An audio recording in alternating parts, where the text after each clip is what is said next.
जय Shriram public, स्वागत आहे तुमचं सर्वांचं आपल्या आजच्या नवीन ब्लॉग मध्ये. तर आजच्या ब्लॉग मध्ये आपल्या फुल कॉमेडी आहे आणि ब्लॉगला शेवटपर्यंत नक्कीच बघा. तर चला सुरुवात करूया आपल्या ब्लॉग. तर तुम्हाला हाय करून आपण निघालेलो होतो आपल्या आजच्या व्हिडिओ मध्ये. म्हणजे कुठं जायचं आपल्याला माहित नव्हतं. सागर दादा, आजोबाई, नटोबाई, आकाश, गाणाबाई, अशोक आपण सगळे निघालेलो होतात. कुठं जायचं आपल्याला तर काय माहित नव्हतं, पण निघालेलो होतात. जाताना आपल्याला दिसली वाटात पेरणी करायलेली बैलगाडी. लेकिन एक सेकंड, आणि हे दोघं तिघं असे बघू लागले का नाही की ते नवीनच बघितलं. शेतकरी असून पण त्यांना वाटू लागला आपण नवीनच. आणि ह्या दोघांना भाग सोडून आपण आला डायरेक्ट.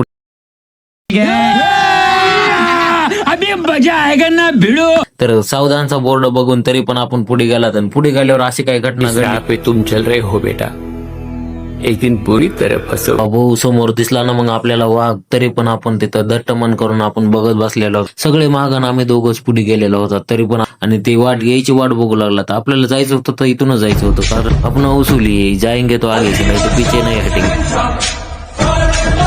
त्याच्यामुळेच आम्ही तसंच गेला. तरी पण ते वाघ गेल्याच्या नंतर पुढे. लेकिन ये साला कर क्या रहा है यहाँ पे?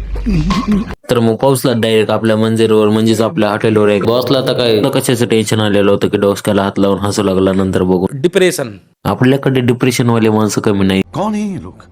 दोघं तर बसले होते डिप्रेशन मध्ये. तर मग आलेला होता तर वडापाव आपण तर सुरू केलं खायला. अजीब जानवर है, कितना भी खाए फूका ही रहता है. वडापाव बघितल्याच्या नंतर मग गेला ना विसरून डिप्रेशन. मग काय वडापाव खाणं झाल्याच्या नंतर निघालेलो होतात आपण मस्त पैकी धनो घेऊन घर. असं जाता जाता समजायला का नाही की आपल्या स्कूटी मधली चार्जिंग संपत आलेली. तरी पण आम्ही दोघं तसंच निघालेलो होतो. और अभी तो रुको, क्लाइमैक्स अभी बाकी. मग काय जरा पुढे गेलात का नाही की आली आपली गँग. मी बसलो इकडल्या गाडीवर, गणाबाईला बसलो त्या गाडीवर. मस्त पैकी आजोबाईने लावलेला होता पाय आणि ढकलीत घेऊन निघाला होता गावाकडे. तुम्हाला जर ब्लॉग आवडला असेल तर आपल्या आयडीला फॉलो करायला आणि कमेंट करायला विसरू नका. तर भेटूयात पुढील ब्लॉग मध्ये. जय श्रीराम.